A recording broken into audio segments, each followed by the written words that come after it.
Drama maaf dari Hercules untuk Sutioso Jakarta. Awal Mei tahun 2025, suasana politik dan sosial tiba-tiba memanas. Bukan karena isu pilkada atau reshuffle kabinet, tapi karena satu ucapan yang keluar dari mulut seorang tokoh ormas yang terkenal keras dan blak-blakan, Hercules Rosario Marcel, Ketua Umum JRIB Jaya.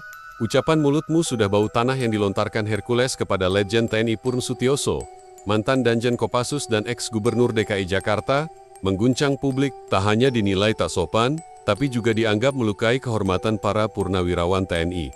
Netizen ramai mengecam media Menuret, ormas-ormas lain ikut bersuara. Nggak sopan, lawan senior negara kok begitu, tulis seorang netizen di X, dulu Twitter. Kalau nggak suka pendapat, bisa bantah dengan argumen. Bukan hina orang tua, sambung akun lainnya. Jangan lupakan sejarah. Kalau Hercules bisa hidup nyaman sekarang, itu karena orang-orang seperti Pak Sutioso pernah pasang badan demi negeri ini. Ujar komentar yang langsung disukai ribuan akun. Pemicunya adalah pernyataan Sutioso dalam menanggapi wacana revisi Undang-Undang Ormas yang dilontarkan Mendagri Tito Karnavian. Dalam wawancara, Sutioso menyatakan dukungannya terhadap revisi tersebut dan menceritakan pengalamannya menghadapi ormas yang berlagak preman semasa menjabat gubernur tanpa menyebut nama. Tapi bagi Hercules, ucapan itu sudah cukup menyulut amarah. Hercules, dengan gaya khasnya yang ceplas-ceplos dan berapi-api, membalas dengan kata-kata yang menyakitkan. Pak Sutioso itu gak kyusa, nayinggan ormas. Saya bilang mulutmu sudah bau tanah. Pernyataan itu disampaikannya di depan media saat mendukung Rasman Arif Nasution dalam persidangan di PN Jakarta Utara. Ucapan yang terekam kamera dan langsung viral. Sutioso menanggapi, saya maafkan, tapi sikap Sutioso yang dikenal kalem tapi tegas pun menjadi sorotan. Dalam wawancara di kanal YouTube Seleb Oncem, beliau menjawab dengan nada tenang, saya ini orang tua, sudah lama mengabdi untuk negara, di militer, di pemerintahan. Kalau dia minta maaf, saya terima. Saya hormati kesadarannya. Namun ia menambahkan dengan halus, tapi tajam. Tapi juga sepatutnya dia minta maaf kepada Jenderal Purnawirawan Gatot. Sebab dalam pernyataannya, kemarahan Hercules bukan hanya ditujukan ke Sutioso, tapi menyindir juga Gatot Nurmantio, Purnawirawan Jenderal TNI yang juga dikenal kritis terhadap ormas-ormas bersikap preman. Permintaan maaf Hercules, saya hormat kepada baret merah 3 hari berselang, situasi berubah. Hercules tampil di depan media, wajahnya lebih kalem. Ia tak lagi meledak-ledak. Ditemani pengacaranya, Sunan Kalijaga, ia menyampaikan permintaan maaf terbuka. Saya minta maaf sebesar-besarnya kepada Pak Sutioso, kepada anak cucu dan keluarga semua. Hercules mengakui bahwa ia terpancing emosi. Ia pun mengungkap fakta yang sebelumnya jarang diketahui publik, bahwa ia dulu pernah ikut dalam operasi militer bersama Kopassus di Timor Timur sebagai TBO, Tenaga Bantuan Operasional. Saat itu, Sutioso menjabat sebagai Wadanjen Kopassus. Saya sangat hormat dan kagum dengan beliau. Karena sejarah itu, saya minta maaf. Sunan Kalijaga menambahkan bahwa permintaan maaf ini tulus. Tidak ada tekanan, tidak ada settingan. Saya baru kali ini dampingi seseorang minta maaf, sampai sebut anak cucu segala. Itu bukan basa-basi, itu dari hati. Bagus, tapi jangan ulang lagi. Reaksi netizen pun mulai mereda. Banyak yang memuji langkah Hercules karena berani mengakui salah. Ini baru lelaki. Salah, minta maaf, tapi jangan diulang. Tulis akun @Indra Perwira. Semoga ini jadi pelajaran buat ormas-ormas lain. Hormati yang tua, jangan mudah emosi, tulis akun lain. Namun, tak sedikit pula yang skeptis. Maaf sih maaf, tapi kok bisa sampai keluar kata bau tanah? Dalam banget itu. Baret merah, luka lama, dan jalan damai Hercules Jakarta belum juga reda dari geger pernyataan bau tanah yang dilontarkan Hercules.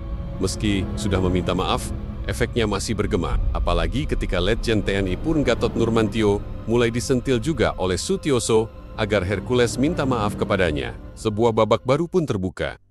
Konflik ini rupanya tak sesederhana salah ucap. Ada luka lama, ada dendam yang belum selesai, dan ada sejarah yang mulai dikorek publik. Jejak lama di Timur Timur setelah permintaan maaf Hercules, publik mulai mencari tahu, apa benar Hercules punya sejarah dengan Kopassus?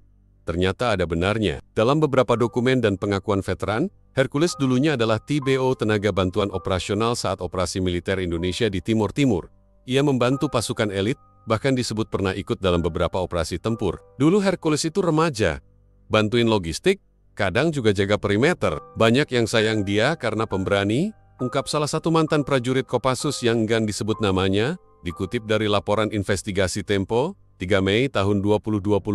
Namun pasca Timor Timur berubah jadi Timor Leste dan banyak anggota ex-TBO kehilangan status, Hercules merasa tersingkir. Ia kemudian merantau ke Jakarta dan dikenal di Tanah Abang sebagai tokoh yang membangun jaringan kekuasaan jalanan. Meski banyak fakta diungkap, netizen tetap terbagi. Ada yang simpati, ada yang skeptis. Saya baru tahu masa lalu Hercules segitu kelam, pantas keras, tapi tetap tak bisa jadi alasan untuk menghina orang tua, tulis akun Dinda Nur 88.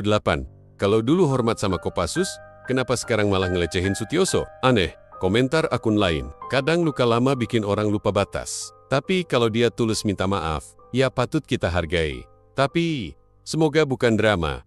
Sindir akun @ketek berbulu. Gatot Nurmantio angkat bicara legend TNI Purn Gatot Nurmantio, yang namanya disebut Sutioso, agar juga diberi permintaan maaf oleh Hercules, akhirnya buka suara. Dalam wawancara dengan TV One, Gatot mengatakan, "Saya ini prajurit, tidak tersinggung oleh ucapan, tapi saya tersinggung kalau nilai-nilai negara direndahkan. Ormas itu bagus, tapi kalau jadi preman berkedok ormas, itu masalah." Gatot tak secara langsung meminta maaf dari Hercules, tapi ia menyampaikan agar semua pihak kembali ke nilai-nilai Pancasila dan menghormati sejarah. Kalau ada yang lupa, ingatlah pepatah ini, tong kosong nyaring bunyinya. Jangan keras di mulut, tapi kosong diisi. Reaksi internal GRIB dan ormas-ormas lain. Di sisi lain, internal GRIB Jaya sendiri sempat goyah. Beberapa anggota menilai Hercules terlalu cepat minta maaf dan menunjukkan kelemahan. Namun pengacara Sunan Kalijaga kembali menegaskan, kalau minta maaf atas kesalahan, itu bukan kelemahan, itu justru kekuatan.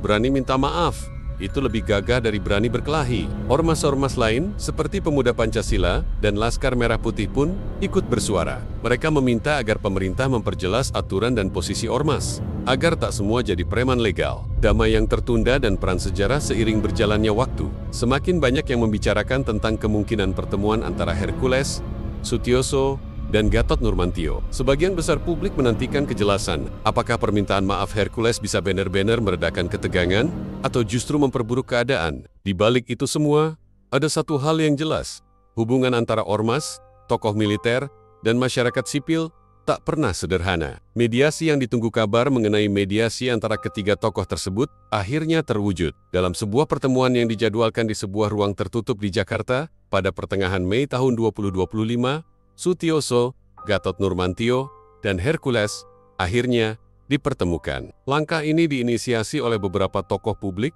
yang merasa bahwa situasi ini bisa jadi pelajaran penting bagi bangsa.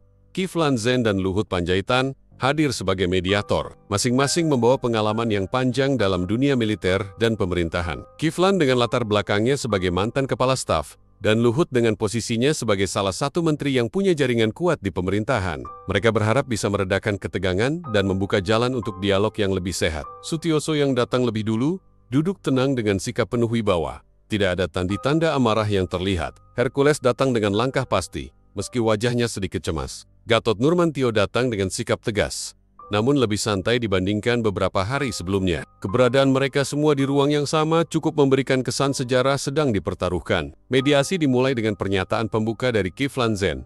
Kita semua di sini punya satu tujuan, menjaga marwah bangsa. Kita tidak perlu saling serang, yang penting adalah menghormati perbedaan pendapat. Jika ada yang salah, mari kita perbaiki. Kalau ada yang perlu dimaafkan, mari kita berikan maaf. Hercules yang sejak awal sudah menurunkan egonya, mengangguk dan memulai dengan permintaan maaf yang lebih mendalam. Pak Sutioso, saya sudah meminta maaf secara terbuka, tapi saya tahu, kata-kata saya yang dulu bukanlah hal yang pantas. Saya tidak ingin mengulangi kesalahan yang sama. Saya sangat menghormati pengabdian Pak Sutioso selama di TNI dan di pemerintahan. Sutioso, dengan nada tenang dan bijaksana, hanya mengangguk. Ia tidak langsung menjawab. Ada keheningan beberapa detik. Namun, dengan lembut ia berbicara. Saya sudah memaafkan. Namun, ingatlah bahwa setiap tindakan ada akibatnya. Kita semua, baik di militer maupun sipil, harus menjaga kehormatan. Kalau kata-kata itu sudah terlontar, kita harus siap bertanggung jawab. Tapi yang penting sekarang adalah melangkah ke depan, bukan mundur lagi. Gatot Nurmantio, yang sedari tadi hanya mendengarkan, akhirnya memberikan pendapatnya. Setiap orang pasti pernah membuat kesalahan. Saya sendiri juga banyak belajar dari pengalaman. Tapi saya ingin kita semua mengingat satu hal. Biar lambat asal selamat. Kalau ada yang salah, mari kita perbaiki secara perlahan, tanpa terburu-buru. Saya yakin, dalam pertemuan ini, kita semua mencari solusi terbaik. Dialog berlangsung dengan penuh kehati-hatian, namun juga keberanian untuk saling mengungkapkan perasaan dan niat baik. Di tengah pertemuan itu, suara detik jam yang berdetak seakan mengingatkan mereka tentang waktu yang tak bisa diputar balik. Meski begitu, dalam pandangan banyak pihak, pertemuan ini membuka pemahaman baru bahwa terkadang masalah besar bisa diselesaikan dengan langkah kecil, yaitu maaf. Hercules, yang sebelumnya dikenal keras dan tidak takut terhadap siapapun, kini mulai merasakan pentingnya menundukkan ego. Ini bukan hanya soal dirinya, tetapi soal bagaimana cara dia memimpin orang-orang yang mengikutinya. Sutioso dan Gatot juga memahami bahwa setiap generasi memiliki tantangan dan cara berpikir yang berbeda. Namun, mereka semua sadar bahwa dasar dari semua itu adalah mutual respect, atau saling menghargai. Sebagai penutup dari pertemuan tersebut,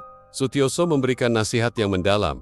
Hidup ini penuh tantangan. Jangan biarkan amarah menguasai kita, karena itu bisa merusak segalanya. Ingatlah, bagaikan api, amarah jika tidak dikendalikan bisa membakar hutan. Perdebatan publik pun tak sepenuhnya reda. Meskipun pertemuan itu menyejukkan banyak pihak, ada juga yang mempertanyakan apakah langkah ini akan benar-benar menciptakan perubahan yang langgeng. Apakah Hercules, Sutioso dan Gatot bisa menyelesaikan konflik tanpa meninggalkan luka di hati masing-masing? Atau apakah ini hanya permukaan dari masalah yang lebih dalam? Bagi sebagian orang, permintaan maaf mungkin tidak cukup. Tetapi bagi yang lain, ini adalah langkah maju. Namun, satu hal yang pasti, dialog lebih baik daripada pertengkaran tanpa ujung, dan lebih baik mencegah daripada mengobati.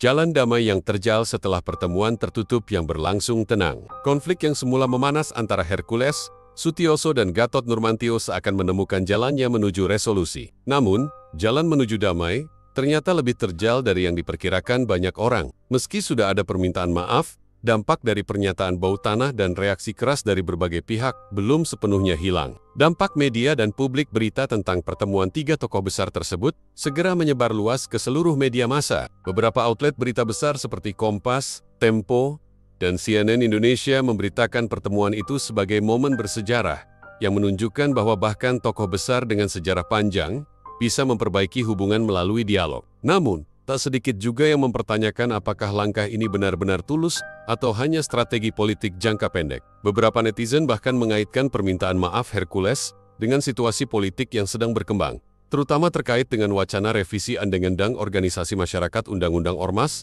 yang sedang digulirkan oleh Menteri Dalam Negeri Tito Karnavian. Jangan-jangan permintaan maaf ini ada kaitannya dengan politik. Kalau mau damai, jangan cuma lewat kata-kata, harus ada bukti nyata.